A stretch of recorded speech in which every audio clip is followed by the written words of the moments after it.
My father was, he is on the left here, my father was officer of the General Staff of the Soviet Army.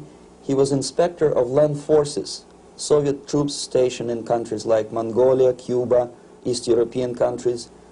This is the picture taken at the entrance of my Institute of Oriental Languages. It's a part of Moscow State University. As every Soviet student, I was, quote-unquote, volunteering for harvesting grain in Kazakhstan.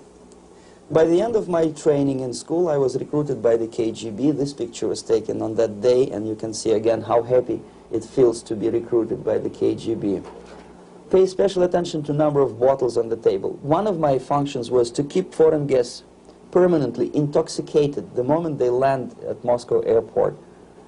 In 1967, the KGB attached me to this magazine, Look magazine. A group of 12 people arrived to USSR from the United States to cover the 50th anniversary of October Socialist Revolution in my country. From the first page to the last page, it was a package of lies.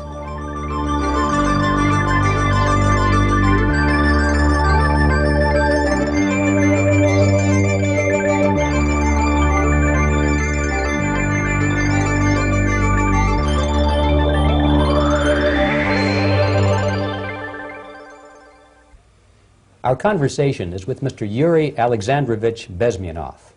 Mr. Bezmenov was born in 1939 in a suburb of Moscow. He was the son of a high-ranking Soviet Army officer. He was educated in the elite schools inside the Soviet Union and became an expert in Indian culture and Indian languages. He had an outstanding career with Novosti, which was the, and still is, I should say, the press arm or the press agency of the Soviet Union. It turns out that this is also a front for the KGB. One of his interesting assignments was to brainwash foreign diplomats when they visited Moscow. And he'll tell us a little bit about how they did this and how they planted information which eventually wound up in the press of the free world. He escaped to the West in 1970 after becoming totally disgusted with the Soviet system, and he did this at great risk to his life. He certainly is one of the world's outstanding experts on the subject of Soviet propaganda and disinformation and active measures. Mr. Bezmenov, I'd like to begin by having you tell us a little bit about some of your childhood memories. Well, the most vivid memory of my childhood was Second World War, or to be more precise, the end of the Second World War, when all of a sudden United States, from a friendly nation, which helped us to defeat Nazism, turned overnight into a deadly enemy.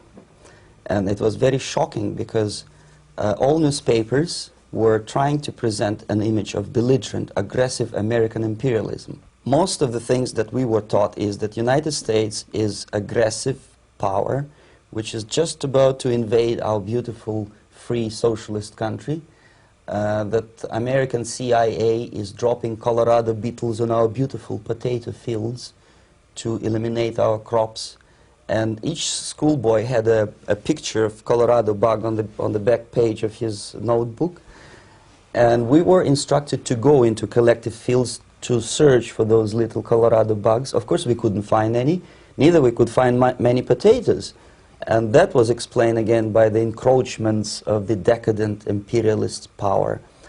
The anti-American paranoia, hysteria in the Soviet propaganda was to such of such a higher degree that many less skeptical people or less stubborn would really believe that United States is just about to invade our beautiful motherland, and some secretly hope that it will come true. That's interesting. Yes. Well, getting back to life inside the Soviet Union or inside communist countries in general, in this country, at the university level primarily, we read and hear that the Soviet system is different from ours, but not that different, and that there is a convergence developing between all of the systems of the world, and that really it doesn't make an awful lot of difference what system you live under, because you have corruption and dishonesty and tyranny and all that sort of thing. From your personal experience, what is the difference between life under communism and life in the United States? Well, life is obviously very much different for simple reason that the Soviet Union is a state capitalist economically. It's a state capitalism where an individual has absolutely no rights, no value. His life is nothing. It's just like an insect. He is disposable. Whereby in the United States, even the worst criminal is treated as a human being. He has a fair trial, and some of them capitalize on their crimes. They publish their memoirs in their prisons and get handsomely paid by your crazy publishers. The differences, of course, in the daily life are very various, depending on whom we are talking about. In my own private life, I never suffered from communism simply because I was brought up in a family of high-ranking military officer. Most of the doors were open for me. Most of my expenses were paid by the government, and I never had any troubles with the authorities or with the police. So, in other words, I would say I enjoyed, or I had good reasons to enjoy, all the advantages of so-called socialist system. Mm-hmm. My main motivations to defect had nothing to do with affluence. It was mainly moral indignation, moral protest, rebellion against the inhuman methods of the Soviet system. Well, specifically, what did you object to? I objected, first of all, against oppression of my own dissidents and intellectuals. And that was the most disgusting thing that I witnessed as a young man, young student, who was brought up at a very troublesome period in our history, from Stalin to Khrushchev, from total tyranny and oppression to some kind of liberalization. Second, when I started working for the Soviet embassy in India, to my horror, I discovered that we are millions times more oppressive than any colonial or imperialist power in the history of mankind. That my country brings to India not freedom, progress, and friendship between the nations, but racism, exploitation, and slavery, and of course economical inefficiency to this country. Since I fell in love with India, I developed something which by KGB standards is extremely dangerous thing. It's called split loyalty. When an agent likes a country of assignment more than his own country. I literally fell in love with this beautiful country, a country of great contrasts, but also great humility, great tolerance, and philosophical and intellectual freedoms. My ancestors used to live in caves and eat raw meat when India was a highly civilized nation 6,000 years ago. So obviously the choice was not to the advantage of my own nation. I decided to defect and to entirely dissociate myself from that brutal regime. Mr. Bezmenov, we've read a lot about the concentration camps and the slave labor camps under the Stalin regime. Now the general impression in America is that those things are part of the past. Are they still going on today, or what is the status? Yes. There's no qualitative change in the Soviet concentration camp system. There are changes in numbers of prisoners. Again, this is unreliable Soviet statistics. We don't know how many political prisoners are there in the Soviet concentration camps. But we sure know from various sources that at each particular time there are close to 25 to 30 million of Soviet citizens who are virtually kept as slaves in forced labor camp system. The size of the population of a country like Canada is serving terms as prisoners. Incredible. So I would say that those intellectuals who try to convince American public that concentration camp system is a thing of a past are either conscientiously misleading public opinion, or they are not very intellectual people. They're selectively blind. They lack intellectual honesty when they say that. Well, we've spoken about the intellectuals in this country and also the intellectuals in the Soviet Union. What about down at the broad mass level? Do the people in general, the working people, the workers in general in the Soviet Union, do they support the system? Do they tolerate it? What is their attitude? Well, average Soviet citizen, if there is such an animal, of course, does not like the system because it hurts, it kills. He may not understand the reasons, he may not have enough information or educational background to understand. But I doubt very much there are many people who are conscientiously supporting the Soviet system. There are not such people in USSR. Even those who have all the reasons to enjoy socialism, people like myself, who were a member of journalistic elite, they also hate system for different reasons, though. Not because they lack material affluence, but because they are unfree to think, they are in constant fear, duplicity, split personality. And this is the greatest tragedy for my nation. Well, what do you think are the chances of the people actually overcoming their system or replacing it? There is a great possibility that system will sooner or later be destroyed from within. There is a self-destructive mechanism built into any socialist or communist or fascist system, because there is lack of feedback, because the system does not rely upon loyalty of population. But until this Soviet junta is being supported by the Western so-called imperialists, that is, multinational companies, establishments, governments, and let's face it, intellectuals, so-called academia in the United States is famous for supporting the Soviet system. As long as the Soviet junta will keep on receiving credits, money, technology, grain deals, and political recognition from all these traitors of democracy or freedom, there is no hope, there is not much hope for changes in my country, and the system will not collapse by itself simply because it's being nourished by so-called American imperialism. This is the greatest paradox in history of mankind, when capitalist world supports and actively nourishes its own destroyer, destructor. I think you're trying to tell us something. Oh, in yes. This country. Mm-hmm.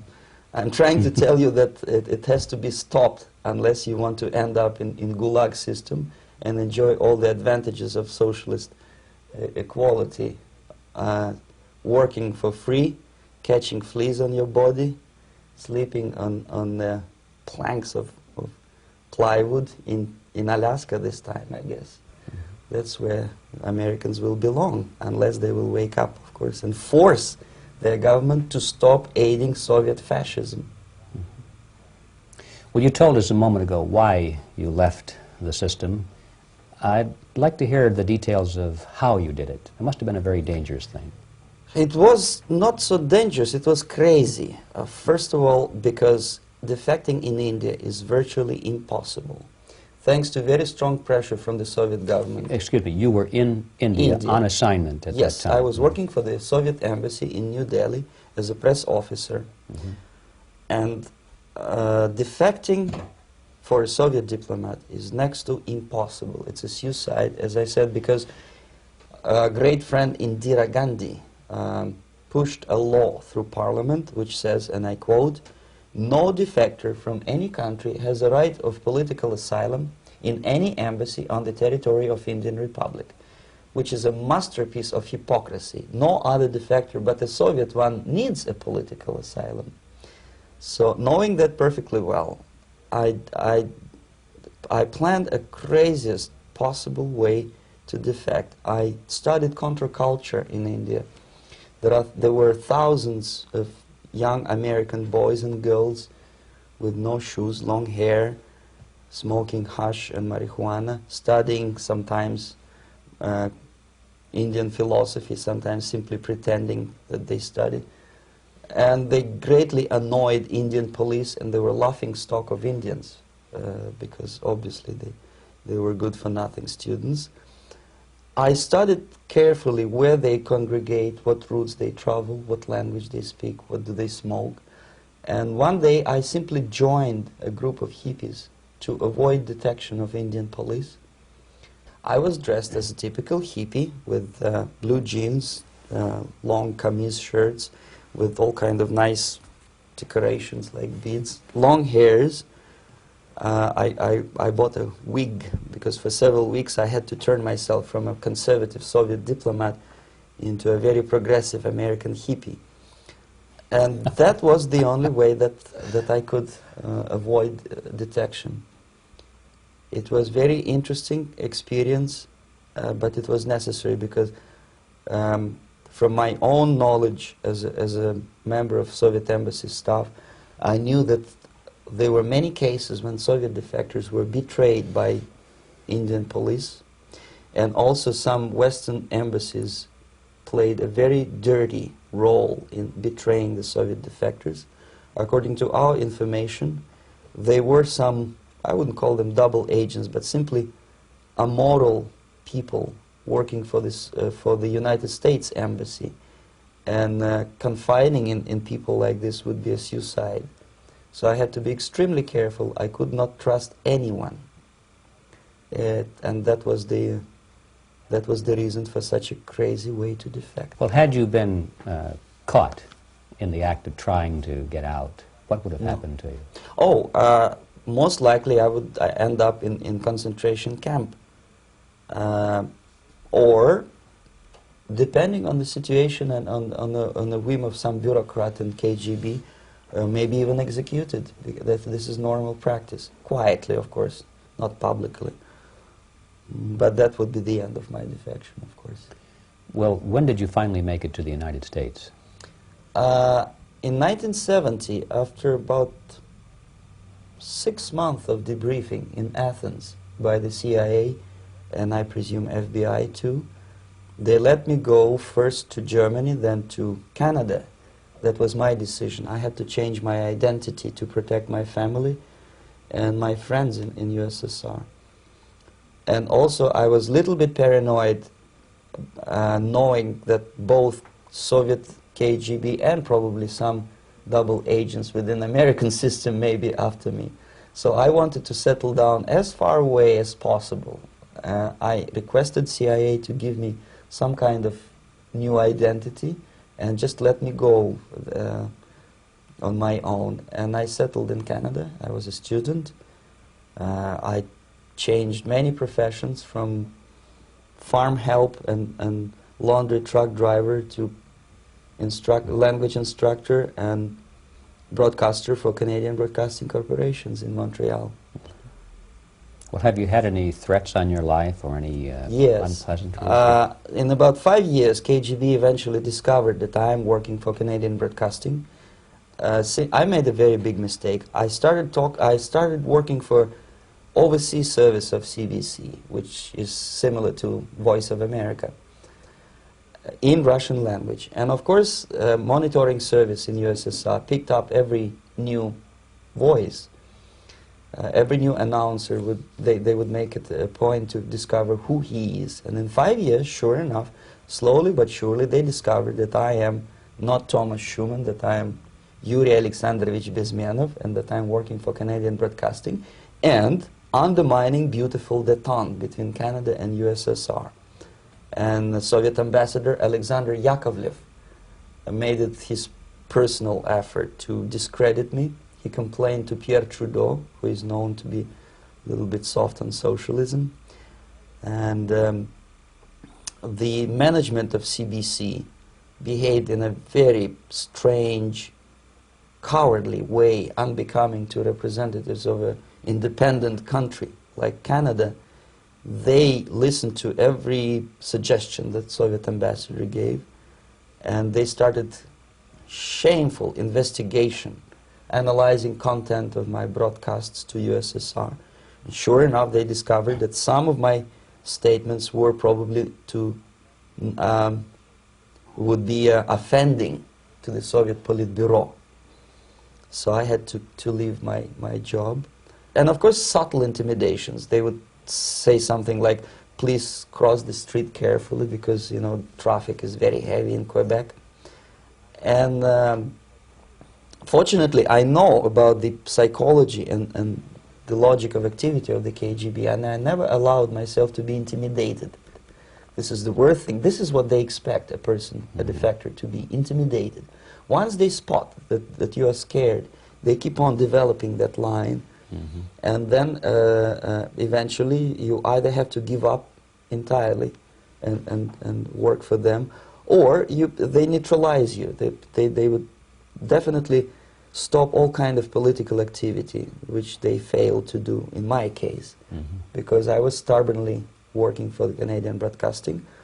And in response to their intimidations, I said that, look, this is a free country, and I am as free as you are. And I also can drive very fast. And gun control is not yet established in Canada, so I had a couple of good shotguns in my basement. So welcome to visit me someday with your Kalashnikov's machine guns. So obviously it didn't work. Intimidation didn't work. So they tried different approach, as I described. They approach on the highest level, on the level of Canadian bureaucracy. And on that level they were successful. On that level they were successful. On individual level they failed flat. Mr. Bezmenov has brought a series of slides with him that he has taken from the Soviet Union, and I think this is a good time to take a look at the slides. Yes. Now, the viewers will be able to see these slides as we talk about them. Yes, this is a collection of slides which are, some of them are snapshots from my family album, some of them are documents which I smuggled from the Soviet embassy, and some are reproductions from local mass media. I usually show them to establish my credibility as a defector. This is a picture of my native town, Mytishi, about 20 miles north from Moscow. Characteristically, there's a statue of Comrade Lenin in the central square.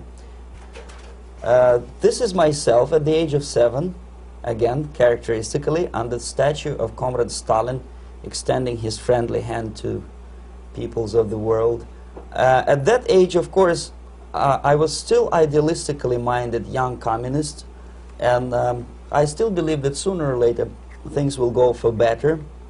But I realized that the system stinks, that something is fishy, and that ideology is fake, and the propaganda about advanced Soviet agriculture simply didn't meet the criteria of reality.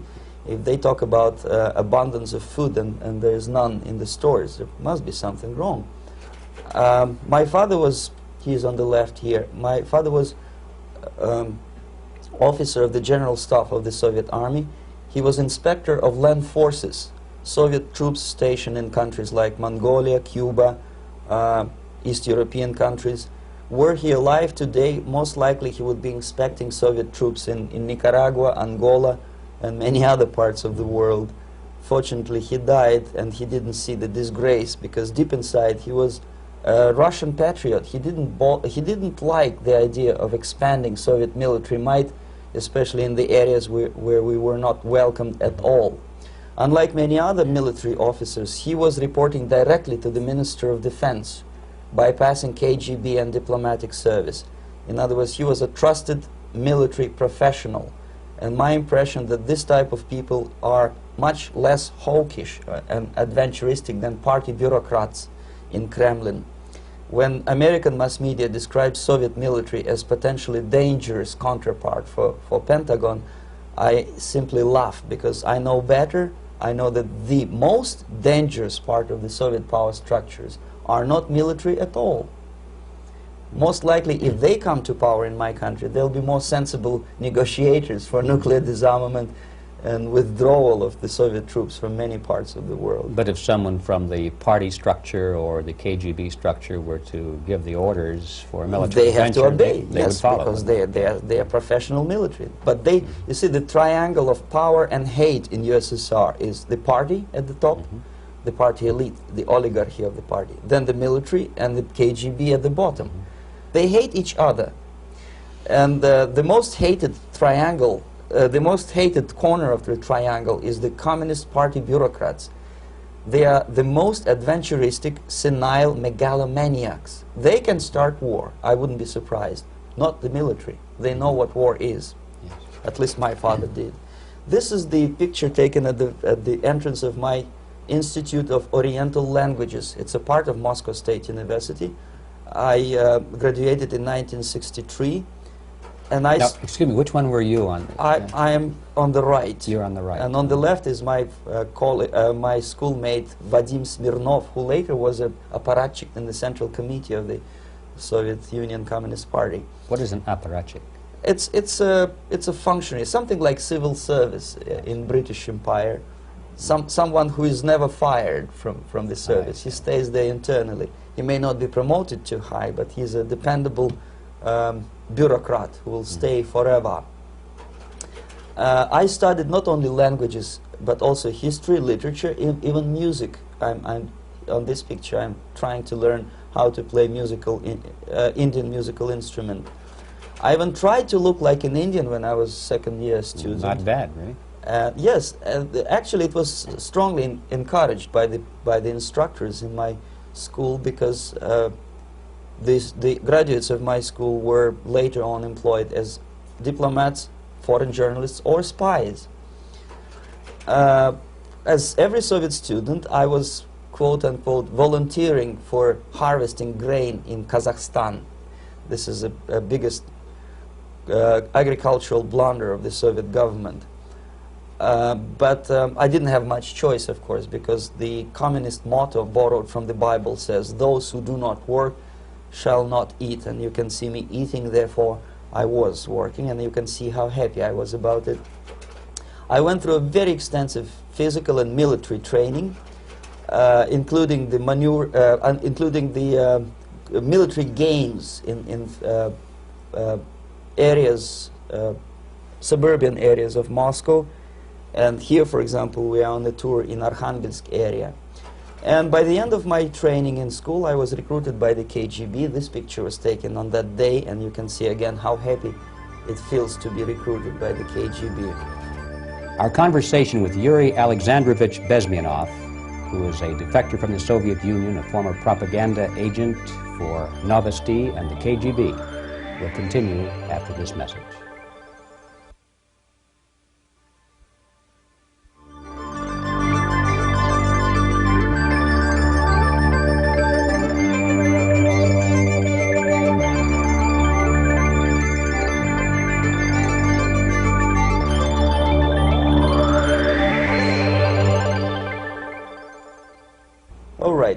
As every student in USSR, I went through very extensive physical and military training and civil defense training too. Unlike in the United States, where civil defense is virtually non-existent, zero.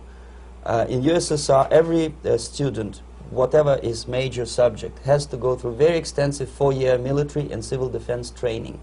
You can see me here with a group of students during one of the war games near Moscow. The main idea, of course, is to prepare a huge reserve army of the USSR. Each student has to graduate as a junior lieutenant. In my case, it was administrative and military intelligence service. My first assignment was to India as a translator with the Soviet Economical Aid Group, building refinery complexes in Bihar state and Gujarat state. At that time, I was still naively, idealistically believing that what I was doing contributes to the understanding and cooperation between the nations. It took me quite a number of years to realize that what we were bringing to India was a new type of colonialism, 1,000 times more oppressive and exploitative than any colonialism or imperialism in history of mankind. But at that time, I was still hoping that, well, maybe it's not that bad, could be worse, and things may go for better. And I even tried to implement the beautiful Marxist motto, proletarians of all the countries unite. I tried to unite with a nice Indian girl, and I was fascinated by Indian culture, by the family life in this country. But obviously, Communist Party had different plans for my genes, so I had to marry this beautiful Russian girl. In the span of my career, I married 3 times. Most of these marriages were marriages of convenience, on advice from the Department of Personnel. This is normal practice in USSR. When a Soviet citizen is assigned to a foreign job, he has to be married, either to keep family in USSR as hostages, or, if it's a convenience marriage like mine, so that the husband and wife are virtually informers on each other to prevent defection or contamination by decadent imperialist or capitalist ideas. In my case, I hated that girl so much that the moment I landed in Moscow, we were divorced, and I married later, second time. By the end of my first assignment in India, I was promoted to the position of public relation officer. You can see me here translating a speech by a Soviet boss. And you're on the right. I'm on the right here, yes. And it was, the occasion was commissioning of the refinery complex in Bihar, Barauni. Back in Moscow, I was immediately recruited by Novosti Press Agency, which is a propaganda and ideological subversion front for the KGB. 75% of the members of the Novosti are commissioned officers of the KGB. The other 25 are, like myself, co-opted agents who are assigned to specific operations. In this particular case, you can see me talking to students of Lumumba Friendship University in Moscow. This is a huge school under the direct control of the KGB and Central Committee, where future leaders of the so-called national liberation movements are being educated and selected carefully. And some of them have absolutely, this, for example, is a group of students from Lumumba. They don't look like students at all. They look more like military, and that's exactly what they were.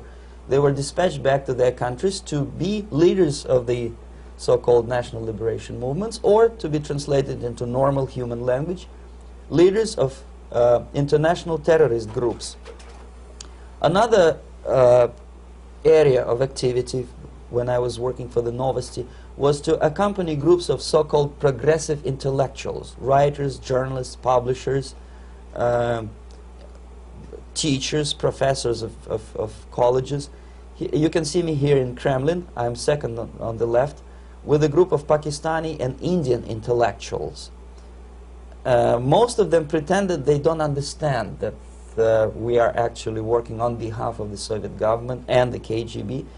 They pretended that they are actually being guests, VIP intellectuals, that they are treated according to their merits and their intellectual abilities. For us, they were just a bunch of political prostitutes to be taken advantage for various propaganda operations.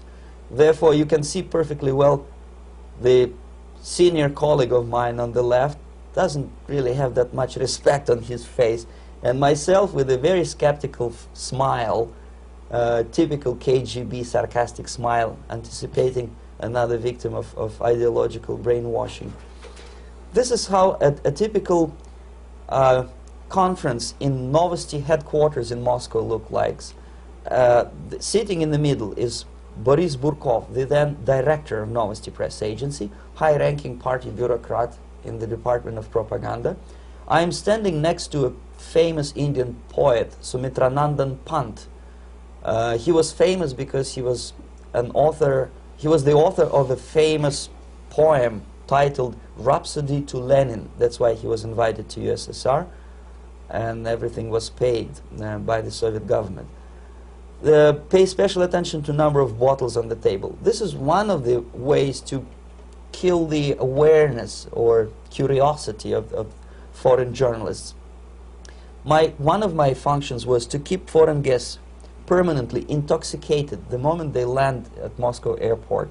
I had to take them to the VIP lounge and toast to friendship and understanding between the nations of the world. Glass of vodka, then a second glass of vodka. And in no time, my guests would be feeling very happy. They would see everything in kind of pink, nice color. And that's the way I had to keep them permanently for the next 15 or 20 days. At a certain point in time, I had to withdraw alcohol from them so that some of them, who are the most recruitable, would feel a little bit shaky, guilty, trying to remember what they were talking last night. That's the time to approach them with all kind of nonsense, such as joint communique or statement for Soviet propaganda. That's the time they are the most flexible. And of course, what they didn't understand, they didn't realize or pretended not to realize, that myself, who was drinking together with them, was not drinking at all. I had ways to get rid of alcohol through various techniques, including special pills which were given to me by my colleagues. But they were taking it seriously. In other words, they would consume quite large volumes of alcohol and feel quite uneasy next morning. In 1967, the KGB attached me to this magazine, Look magazine. A group of 12 people arrived to USSR from United States to cover the 50th anniversary of October Socialist Revolution in my country. From the first page to the last page, it was a package of lies, propaganda cliché, which were presented to American readers as opinions and deductions of American journalists. Nothing could be far from truth. These were not opinions. They were not opinions at all. They were the clichés which the Soviet propaganda wants American public to think that they think. If it does make any sense at all. It sure does, because from the viewpoint of the Soviet propaganda, although there are some subtle criticism of the Soviet system, the basic message is that Russia today is a nice, functioning, efficient system supported by majority of population. That's the biggest lie.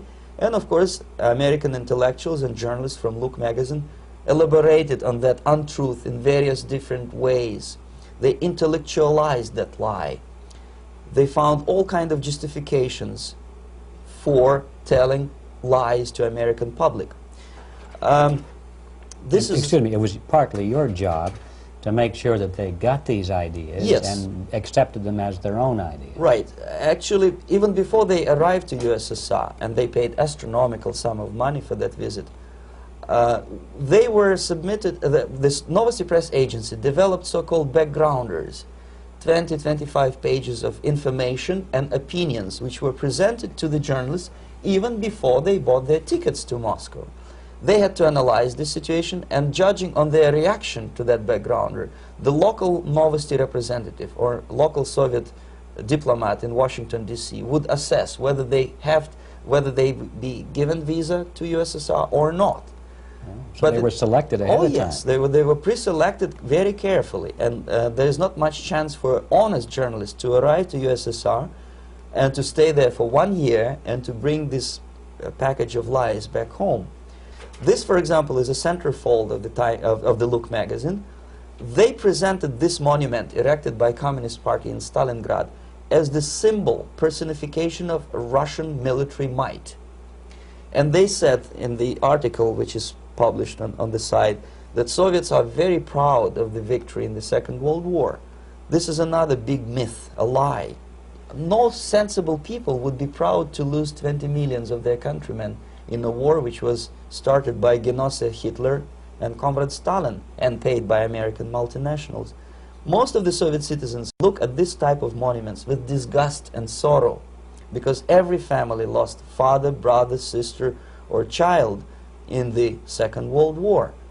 Yet American journalists who were trying to appease, to please their hosts, presented this picture on the centerfold as the symbol and personification of Soviet national, they call it Russian national spirit. And it was greatest misconception and a very tragic misunderstanding. Of course, Look magazine was not distributed in USSR. The main audience was in United States. But I presume that many Americans, millions of Americans who were reading Look magazine at that time, had absolutely wrong idea about the sentiments of my nation, about what the Soviets are proud of and what they hate. This is a group, you see the same lady with the sword in Stalingrad. This is the group of journalists. Myself is in the center with the same devilish smile. And Mr. Philip Harrington is on the extreme left there with his camera. This is the gentleman which was so deaf or so uninterested in what I had to say to him. This is the same picture, a blow-up of the same picture. Many guests from various countries, in this particular case from Asia and Africa, were taken by me as a Novosti Press agency employee for a tour across Siberia, for example. We would show them typical kindergarten, you see. Nothing special by American standards. Just nice children sitting, eating their breakfast or lunch. What they could not understand, or they pretended not to understand, that this is an exemplary kindergarten. This is not the kindergarten for average person or average family in USSR. And we maintain that illusion in their minds. You can see myself under the red spot in the middle there, with the same business-like expression. I'm doing my job. That's what I'm assigned to do, and that's what I was paid to do. But deep inside, I still hope that at least some of these useful idiots would understand that what they are looking at has nothing to do with the level of affluence in my nation. This is a better picture which reflects the true spirit of the Soviet childhood. This picture was printed in a Canadian government publication by mistake.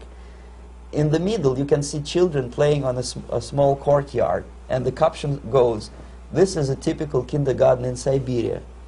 What these idiots didn't understand, that it is not kindergarten at all. It is a prison for children of political prisoners. But there was not a single mentioning that what they were visiting actually was an area of concentration camps. And the job of people like myself to help them to not to notice that they are actually talking to prisoners. Most of the children were dressed, especially on the occasion of the foreigners' visit. Of course, there were no corpses on the ground. There were no machine gun guards. And well, it looks not very pleasant, as you see. It looks dull, but obviously it does not create an impression that this is actually a prison. Well, did any of the journalists have the curiosity to ask about prisons and that kind of thing? Yes. They were in Siberia. This Yes. is what you associate. Yes, some of them asked questions, and naturally we would give them, for the stupid question, we give them stupid answer. No, there are no prisons in Siberia. No, most of the people who you see are free citizens of USSR. They are very happy to be here, and they are contributing to the glory of the socialist system. Some of them pretended that they believe what I was telling them, and most of them, we may discuss it later, what are the motivations of these people? Why would they stubbornly bring lies to their own population through their own mass media? I have various answers to this. There is not a single explanation. It's a complex of explanations. It's fear, pure biological fear. They understand that they are on the territory of an enemy state, a police state. And just to save their rotten skins and their miserable jobs, their affluence back home, they would prefer to tell a lie than to ask truthful questions and report truthful information. Second, most of these schmucks were afraid to lose their jobs, because obviously if you tell truth about my country, you will not last long as a correspondent of New York Times or Los Angeles Times. They will fire you. What kind of correspondent are you? You obviously cannot find common language with Russians if they kick you out in 24 hours. So just by trying to be conformist to their own editorial bosses, they tried not to offend the sentiments of the Soviet administrators and people like myself. Deep inside, I hope they would insult my or offend my sentiments. Obviously, they preferred not to. Another reason, I refuse to believe it, but obviously, there is another reason. Obviously, it's a greed. These people earn a lot of money. When they come back to USA, they claim that they are experts in my country.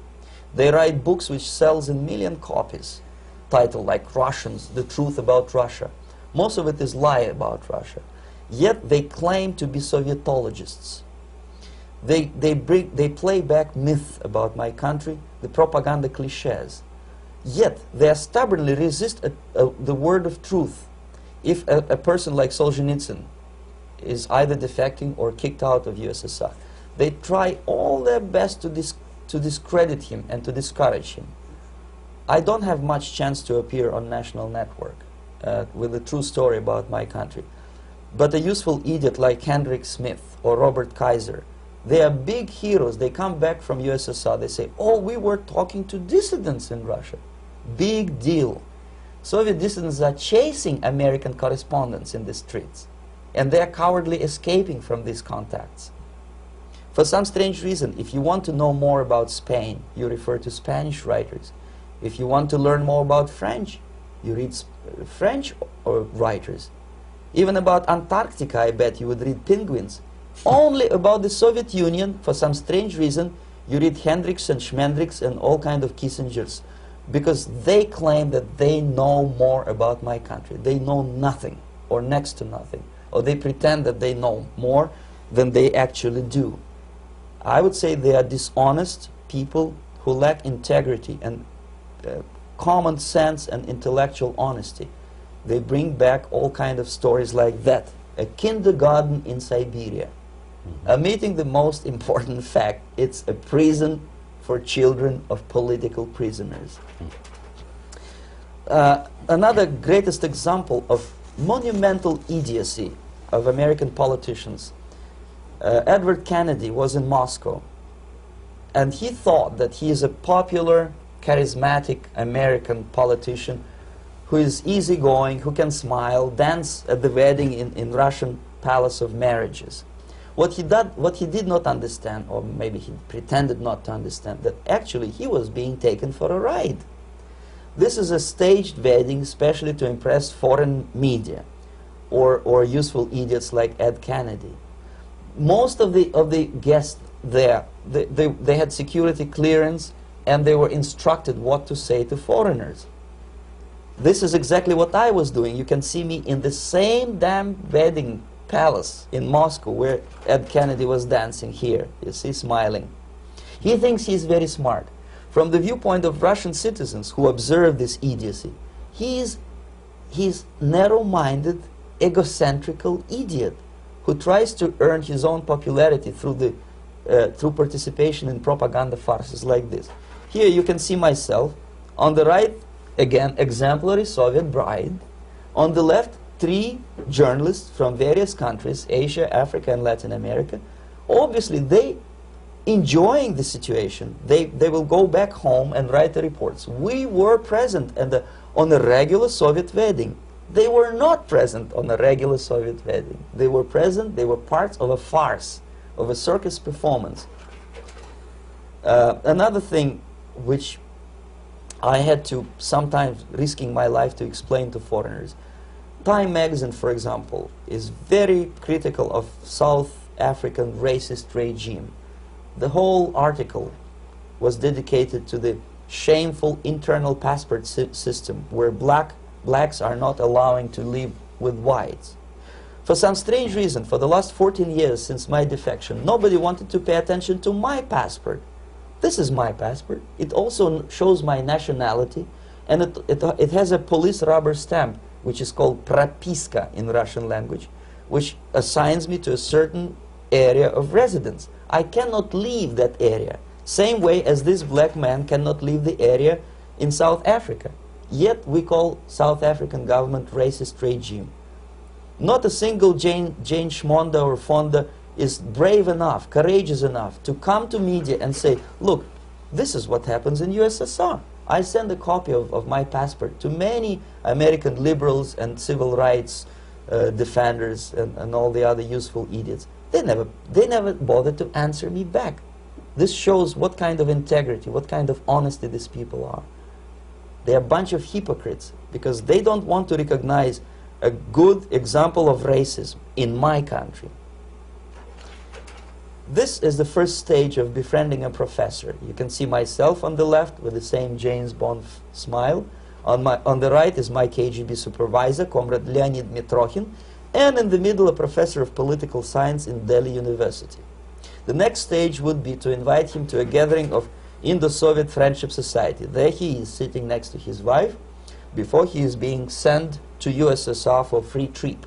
Everything is paid by the Soviet government. He was made to believe that he is invited to USSR because he is a talented, sober-thinking intellectual. Absolutely false. He is invited because he is a useful idiot, because he would agree and subscribe to most of the Soviet propaganda cliché.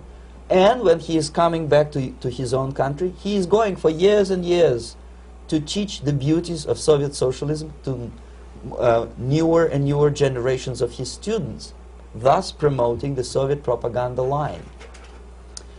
The KGB was even curious about this gentleman. It may look innocent. Maharishi Mahesh Yogi, a great spiritual leader, or maybe a great charlatan and crook, depending on from which side you are looking at him. Beatles were trained at his ashram in Hardwar in India how to meditate. Mia Farrow and other useful idiots from Hollywood visited his school, and they returned back to United States absolutely zonked out of their minds with marijuana, hashish, and crazy ideas of meditation. To meditate, in other words, to isolate oneself from the current social and political issues of your own country, to get into your own bubble, to forget about troubles of the world.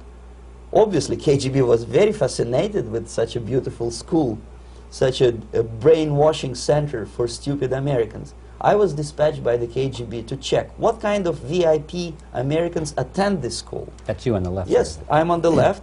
I was trying to get enrolled in that school. Unfortunately, the Maharishi Mahesh Yogi asked too much. He wanted $500 American for enrollment. But my function was not actually to get enrolled in the school. My function was to discover what kind of people from United States attend this school. And we discovered that, yes, there are some influential members of family, public opinion makers of United States, who come back with the crazy stories about Indian philosophy. Indians themselves look upon them as idiots, useful idiots. To say nothing about KGB, who looked at them as extremely naive, misguided people. Obviously, a VIP, say a wife of a congressman, or a prominent Hollywood personality, after being trained in that school, is much more instrumental in the hands of manipulators of public opinion and KGB than a normal person who understands, who looks through this type of fake religious training. Why would they be more susceptible to manipulation? I just mentioned that because, you see, a person who is too much involved in introspective meditation. You see, if you carefully look what Maharishi Mahesh Yogi is teaching to Americans, is that most of the problems, most of the burning issues of today can be solved simply by meditating. Don't rock the boat. Don't get involved. Just sit down, look at your navel, and meditate. And the things, due to some strange logic, due to cosmic vibration, will settle down by themselves. This is exactly what the KGB and Marxist-Leninist propaganda wants from Americans, to distract their opinion, attention, and mental energy from real issues of the United States into a non-issues, into a non-world, non-existent harmony. Obviously, it's more beneficial for the Soviet aggressors to have a bunch of duped Americans than Americans who are self-conscious, healthy, physically fit, and alert to the reality. Maharishi Mahesh Yogi obviously is not on the payroll of the KGB. But whether he knows it or not, he contributes greatly to demoralization of American society. And he's not the only one. There are hundreds of those gurus who come to your country to capitalize on naivete and stupidity of Americans. It's a fashion. It's a fashion to meditate. It's a fashion not to be involved. So obviously, you can see that if KGB were that curious, if they paid my trip to Hardwar, if they assigned me to that strange job, obviously they were very much fascinated. They were convinced that that type of brainwashing is very efficient and instrumental in demoralization of the United States. Our conversation with Yuri Alexandrovich Bezmenov, who is a defector from the Soviet Union, a former propaganda agent for Novosti and the KGB, will continue after this message.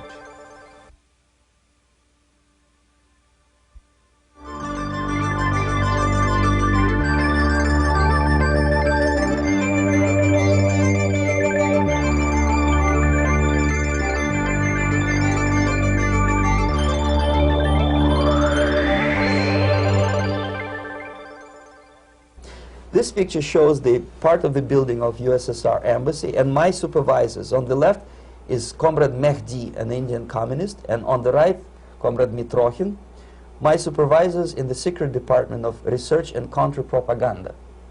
It has nothing to do with either research or counter-propaganda. Most of the activity of that department was to compile huge volume of information on individuals who were instrumental in creating public opinion. Publishers, editors, journalists, actors, educationalists, professors of political science, members of parliament, representatives of business circles. Most of these people were divided roughly in two groups. Those who would toe the Soviet foreign policy, they would be promoted to the positions of power through media and public opinion manipulation. Those who refused the Soviet influence in their own country would be character assassinated or executed physically come revolution. Same way as in the small town of Hue in South Vietnam, several thousands of Vietnamese were executed in one night when the city was captured by Viet Cong for only 2 days. And American CIA could never figure out how could possibly communists know each individual, where he lives, where to get him, and would be arrested in one night, basically in some 4 hours before dawn, put on a van, taken out of the city limits and shot. The answer is very simple. Long before communists occupied the city, there was extensive network of informers, local Vietnamese citizens, who knew absolutely everything about people who are instrumental in public opinion, including barbers and taxi drivers. Everyone who was sympathetic to the United States was executed. Same thing was done under the guidance of the Soviet embassy in Hanoi, and same thing I was doing in New Delhi. To my horror, I discovered that in the files where people were doomed to execution, there were names of pro-Soviet journalists with whom I was personally friendly. Pro-Soviet? Yes. They were idealistically minded leftists who made several visits to USSR, and yet the KGB decided that come revolution or drastic changes in political structure of India, they will have to go. Why is that? Because they know too much. Simply because, you see, the useful idiots, the leftists who are idealistically believing in the beauty of Soviet socialist or communist or whatever system, when they get disillusioned, they become the worst enemies. That's why my KGB instructors specifically made a point, never bother with leftists. Forget about these political prostitutes. Aim higher. This was my instruction. Try to get into large circulation, established conservative media. Rich, filthy rich movie makers, intellectuals, so-called academic circles. Cynical, egocentric people who can look into your eyes with angelic expression and tell you a lie. These are the most recruitable people, people who lack moral principles, who are either too greedy or too suffer from self-importance. They feel that they matter a lot. These are the people who KGB wanted very much to recruit.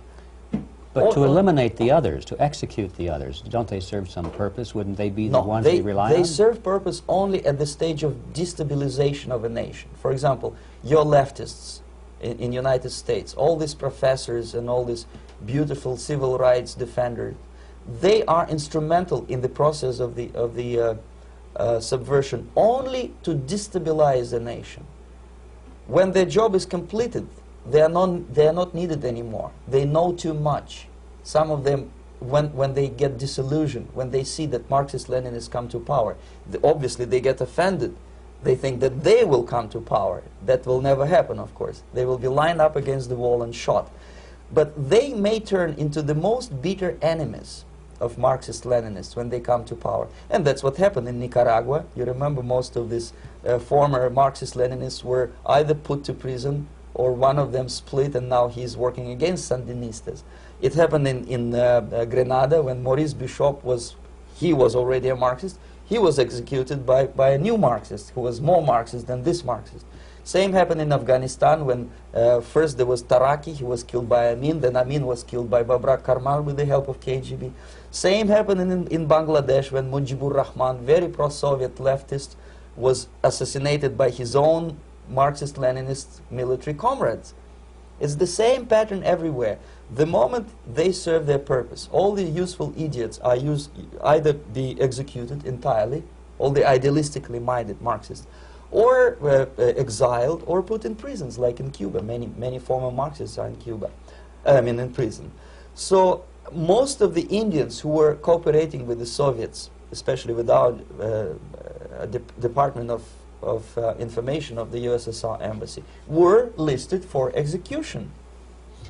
And when I discovered that fact, of course I was sick. I was mentally and physically sick. I thought that I'm going to explode one day during the briefing at the ambassador's office. I would stand up and say something that we are basically a bunch of murderers.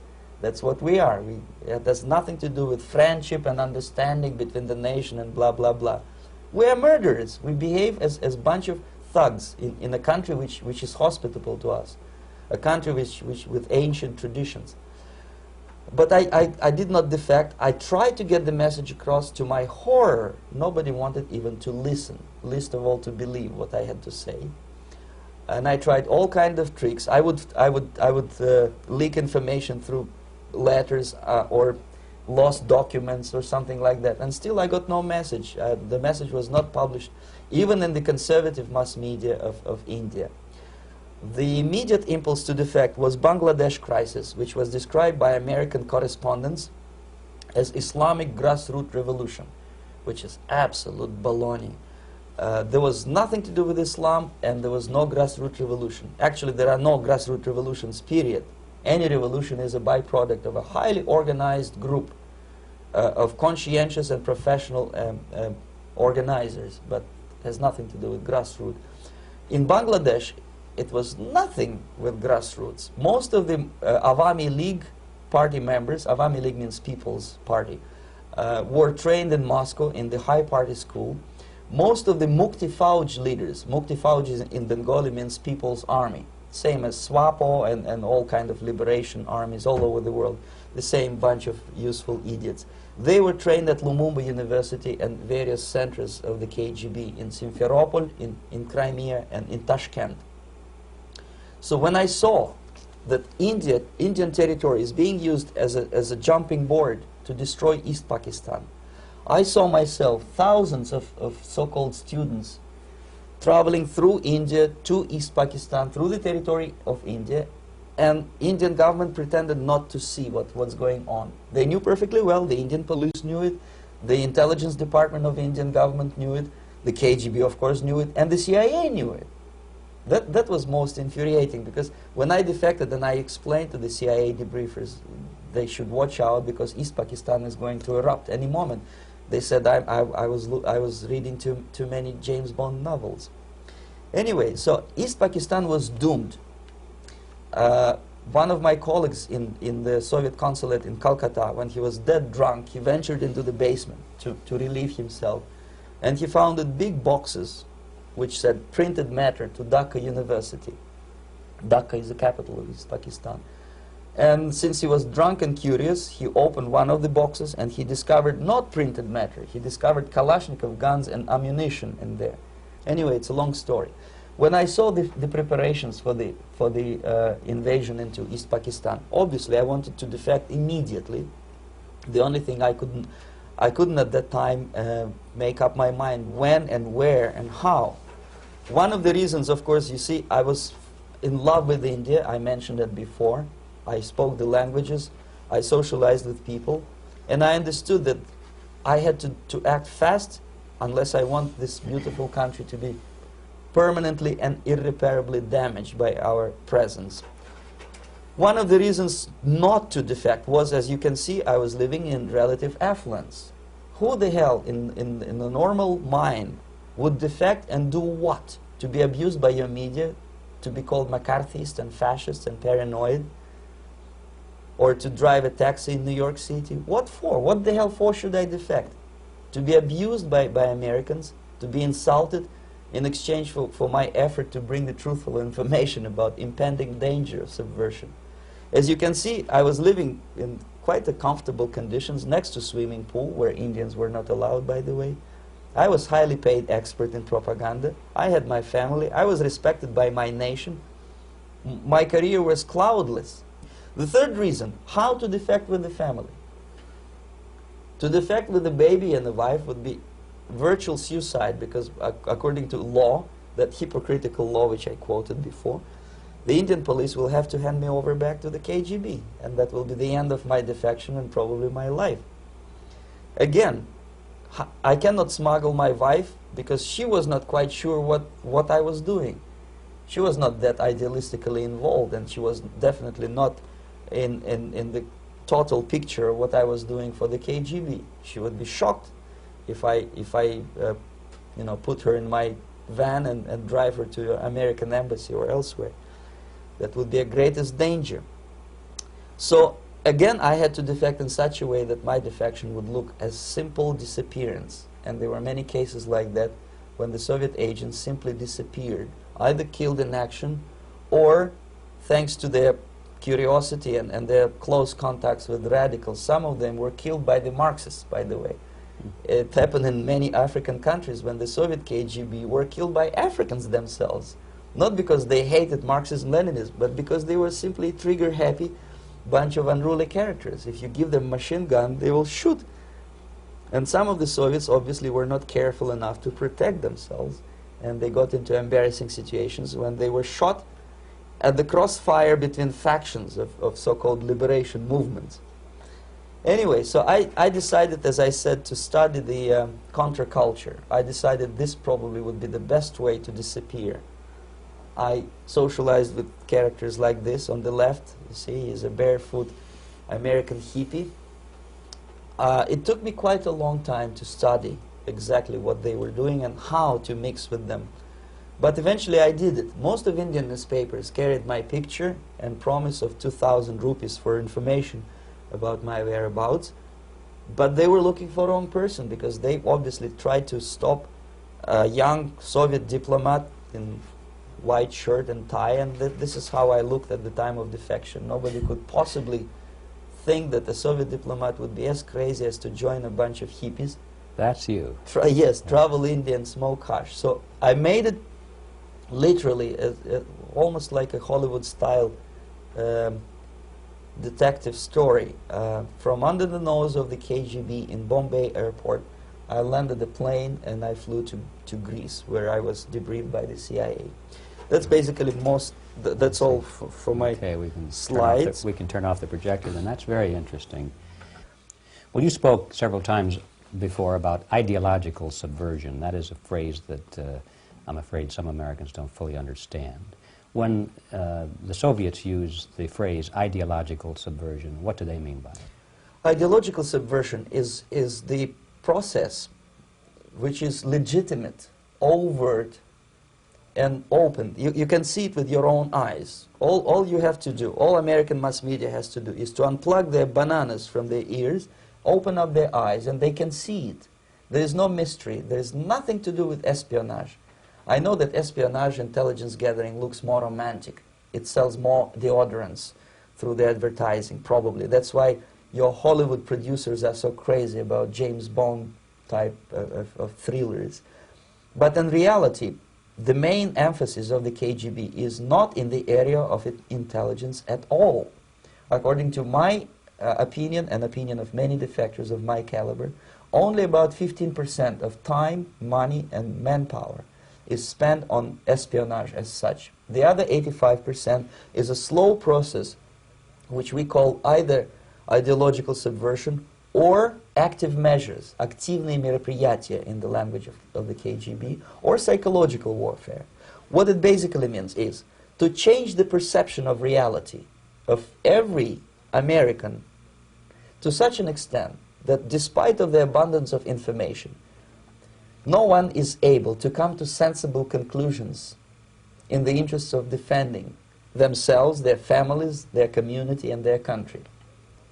It's a great brainwashing process which goes very slow, and it's divided in 4 basic stages.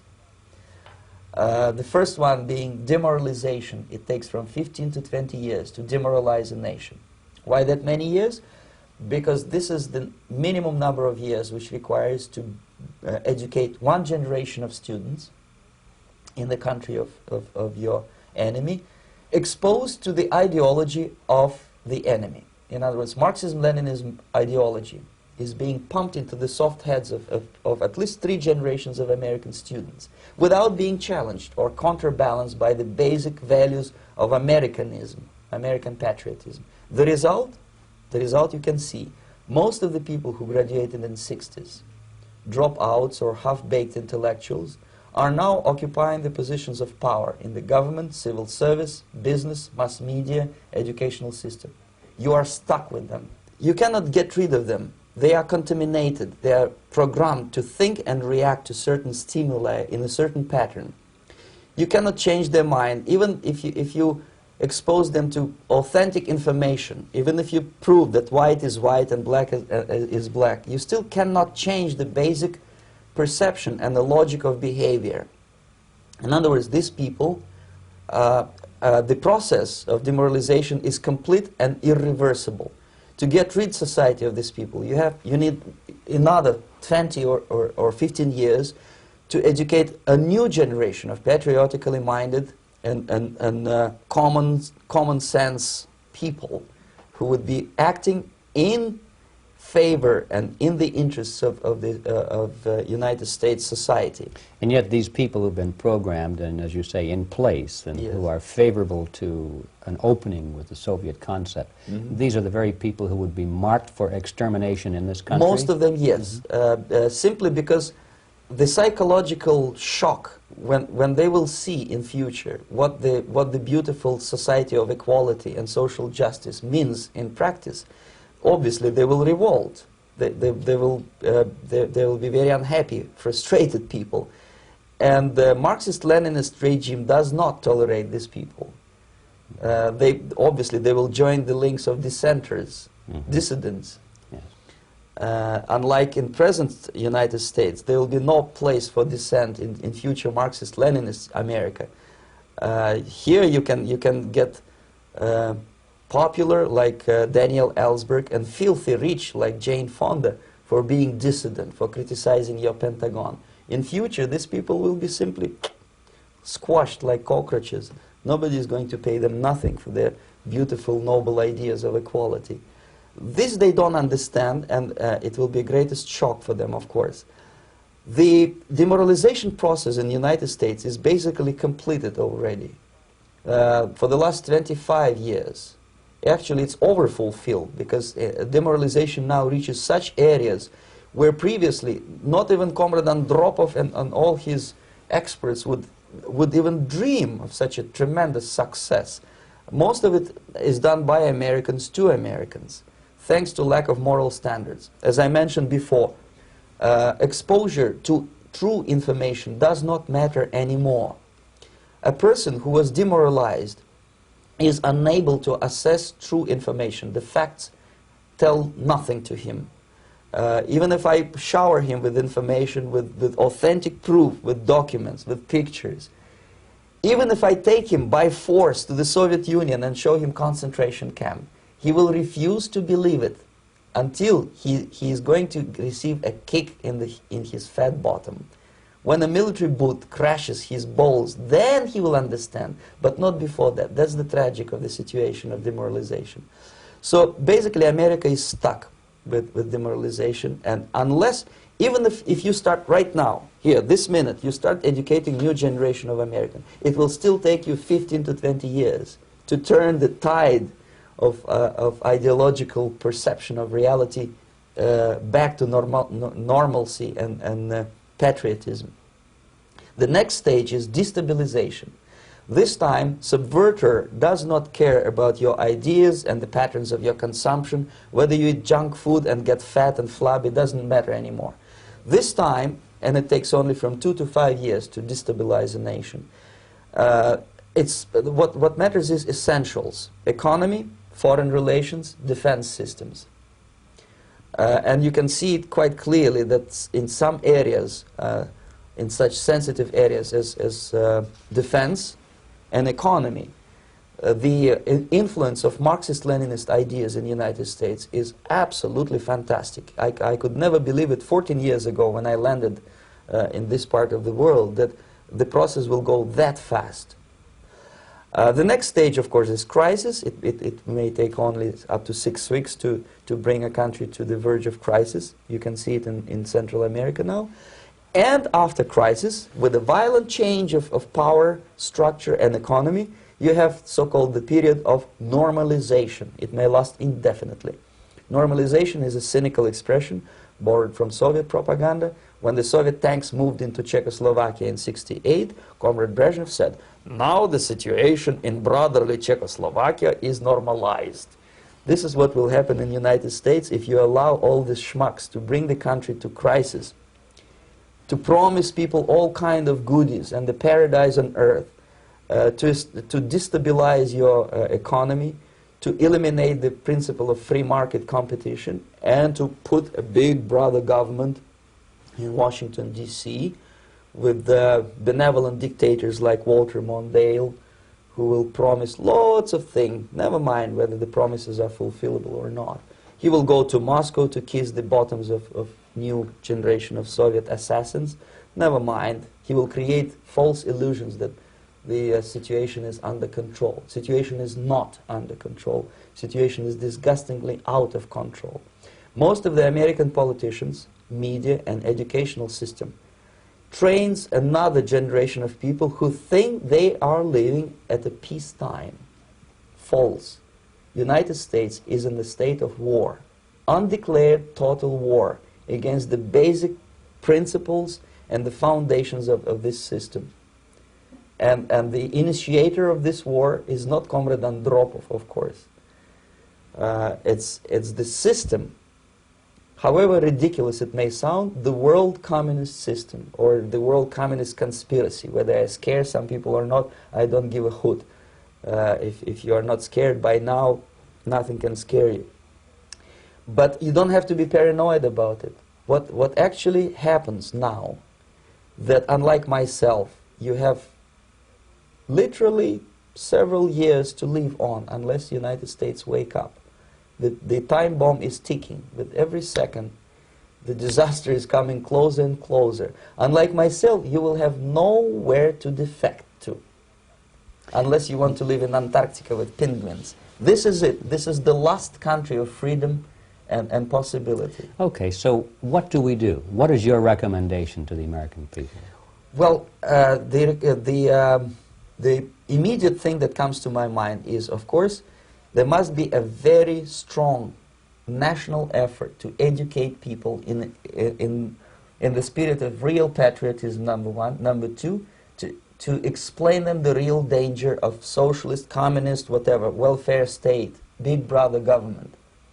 If people will fail to grasp the impending danger of that development, nothing ever can help United States. You may kiss goodbye to your freedom, including freedoms to homosexuals, to prison inmate. All this freedom will vanish, evaporate in 5 seconds, including your precious lives. The second thing, the moment at least part of United States population is convinced that the danger is real, they have to force their government. And I'm not talking about sending letters, signing petitions, and all this beautiful, noble activity. I'm talking about forcing United States government to stop aiding communism. Because there is no other problem more burning and urgent than to stop the Soviet military-industrial complex from destroying whatever is left of the free world. And it is very easy to do. No credits, no technology, no money, no political or diplomatic recognition, and of course no such idiocy as grain deals to USSR. The Soviet people, 270 millions of Soviets, will be eternally thankful to you if you stop aiding a bunch of murderers who sit now in Kremlin and whom President Reagan respectfully calls government. They do not govern anything, least of all such complexity as the Soviet economy. So basic, two very simple, maybe too simplistic answers or solutions, but nevertheless they are the only solutions. Educate yourself, understand what's going on around you. You are not living at the time of peace. You are in a state of war, and you have precious little time to save yourself. You don't have much time, especially if you are talking about young generation. There is not much time left for convulsions and sexual masturbation to the beautiful disco music. Very soon it will go, just overnight. If we are talking about capitalists or wealthy businessmen, I think they are selling the rope on which they will hang very soon. If they don't stop, if they cannot curb their unsettled desire for profit, and if they keep on trading with the monster of the Soviet communism, they are going to hang very soon. And they will pray to be killed, but unfortunately they will be sent to Alaska probably to manage industry of slaves. It's simplistic. I know it sounds unpleasant. I know Americans don't like to listen to things which are unpleasant. But I have defected not to tell you the stories about such idiocy as microfilm, James Bond type espionage. This is garbage. You don't need any espionage anymore. I have come to talk about survival. It's a question of survival of this system. You may ask me, what is it in for me? Survival, obviously, because unlike, as I said, I am now in your boat. If we sing together, we'll sing beautifully together. There is no other place on this planet to defect to.